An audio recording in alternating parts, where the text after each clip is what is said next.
Hey guys, Tim here, and today we're back with another quick unboxing, hopefully, and it's going to be Weekly Shonen Jump issue 14, as well as a couple of manga. I believe I only bought 2 manga this time. It's a series that I've wanted to get into for a little bit now because I've heard it's really good from a friend I talked to online, and I've also heard that the main character is kind of like Saitama, where he's just super overpowered and stuff. So those are always fun when done correctly. And it's a series I believe that's actually ending soon. But anyway, we'll get to that once we get it open. Thankfully, this time we have a proper box instead of this like envelope thingy that they sent the stuff in last time. That provides about zero protection for your manga or anime, whatever you're buying. But thankfully, hey, they actually did some packaging this time. This is what I'm talking about. This is how old Amazon used to ship things, like in America and especially in Japan. I've gotten stuff from Japan and they actually shrink wrap it like this, and well, heat wrap, because I'm pretty sure this is heat wrap, but this is pretty cool. So yeah, I'm gonna try to open this up. It does look like there's a sticker on the front, so that's a little disappointing unless it's individually wrapped. But first up we have, this is the manga series. Alright, only 2 volumes, and we have Mashle. It's like magic and muscle or something. I don't really know. Anyway, we have volumes 1 and 2 of this in Japanese. Hopefully it's an easy read. I haven't really looked at it too much in the Shonen Jump issues that I have. But again, I've heard it's a pretty good series. Like the main character, he doesn't have any magic, so it's kind of like Asta from Black Clover in that aspect. I have a cat playing with stuff on the floor. Anyway, yeah, apparently he doesn't have any use of magic or anything, and he just uses brute force to win. So he's kind of like Saitama in that way, where he doesn't have any powers but is extremely overpowered just with brute force. And I don't know, I heard that it's ending next year, maybe this year. Actually, it's not going to be a long series. And I also did a little bit of research on the creator. Apparently he's a guy that went to college, had a normal job, like working an office job, and just decided to make a manga. So he's kind of like the character, what's his name, he does Otter 11 in Bakuman, so he does that. So yeah, he's kind of like that character, thinking about it. Alright, so this is actually a little disappointing. We have the new Shonen Jump issue, and it actually has a sticker on it, so we're going to have to try to get that off. Might take the blow dryer to it and try to get it all off without damaging it. So yeah, here we have the newest Weekly Shonen Jump issue, which it's almost time to pre-order the next issue, which is issue 15. Probably going to pre-order that Sunday if I think I can afford it for this month.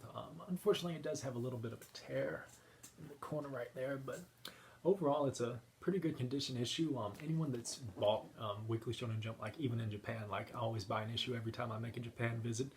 It is basically impossible to get a perfect condition issue of Shonen Jump, just because they are printed on lower quality paper and stuff than most of your like phone books. It's basically a phone book is what this is, and the quality of the cover is really bad. You almost always have wrinkles in the spine, and it is impossible to get a 100% like perfect 10 out of 10 grade Weekly Shonen Jump. So that's because they're made to not be kept.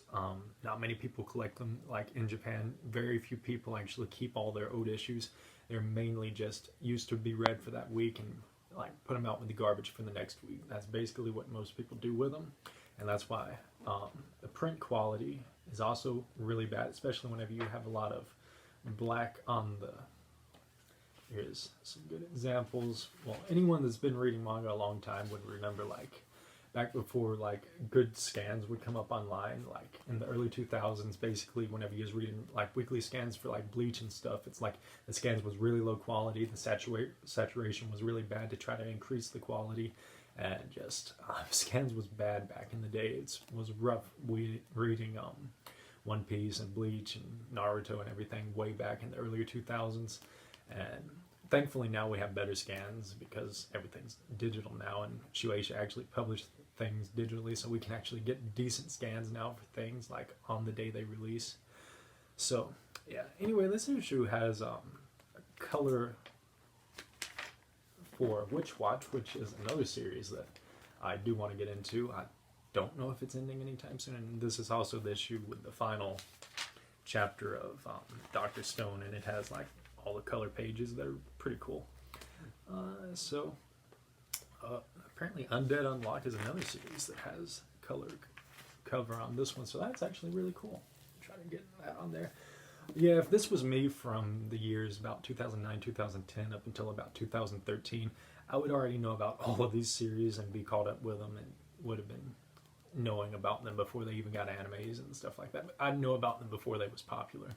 But now it's like Old Man Tim, and it's like impossible to have enough time to keep up on everything. Like, if this was me from back in the day, I already would have been reading Marshall from like chapter 1 onwards and stuff, and just would have been into it before it even got popular, because I was reading manga scans online back when Freezing first came out. I remember when the first chapter came out, and I read it on what was that old manga website? It was like One Manga, and then it had its offset called 1000 Manga back in the day, and it was just, you have a lot more time whenever you're that young. Whenever you're a teenager and don't have any bills or responsibilities, it was just so much easier to keep up on everything. But anyway, we're rambling on now. Let's try to show this off. And yeah, not a whole lot to show off this time. Probably going to get the next issue, and hopefully it'll come in time, come in Wednesday or Thursday of next week, and be able to unbox it. Don't know which manga series I may get. I may get the remaining 3 volumes of Ayakashi Triangle, just so I'm caught up on it. Witch Watch is another one that I said that I was going to try to catch up on. Maybe get some more Marshall. I might try to read these. Or if it is too difficult for me to read at my current Japanese level, I might just read the scans online or something. But what are some other series that are coming out? Can't really think of any off the top of my head that is like brand new, that isn't already ending or something, because everything in Shonen Jump is ending at the moment. Like Dr. Stone just ended, My Hero Academia is in its final arc, Marshall apparently is in its final arc. Like Black Clover might last a bit longer. I'm not caught up with that. I'm only on volume 19, so I have quite a bit to read on that. But basically all the popular series except for like One Piece and Shonen Jump is ending, and if we're going off of what Oda said, there's like 3 years left of One Piece in the magazine, which he's been saying 5 years left since like 2010 and before. Basically the series was meant to last 5 years, about 20 volumes whenever One Piece first started, and he's basically been saying 5 years, yeah, 5 more years is all that's left, and he's been saying that for like 20 years now. So I definitely don't take what he's saying there. I think One Piece is probably going to last until around volumes 150 to 160. I know a lot of people think it's going to end earlier than that, but I think there's just so much story left that it can't end satisfyingly in such a short amount of time. Like some people are saying like 120 or 130 volumes, and I just don't believe that. I don't think there's enough. I don't think you can fit everything left that we need to cover within that time, unless there's like spin-offs after it ends and it continues it that way. But anyway, that's all we have for this video. Had a quick little unboxing of the Shonen Jump. I'm going to try to get that sticker off because that's really going to bother me. But anyway, I will see you in the next video. Later.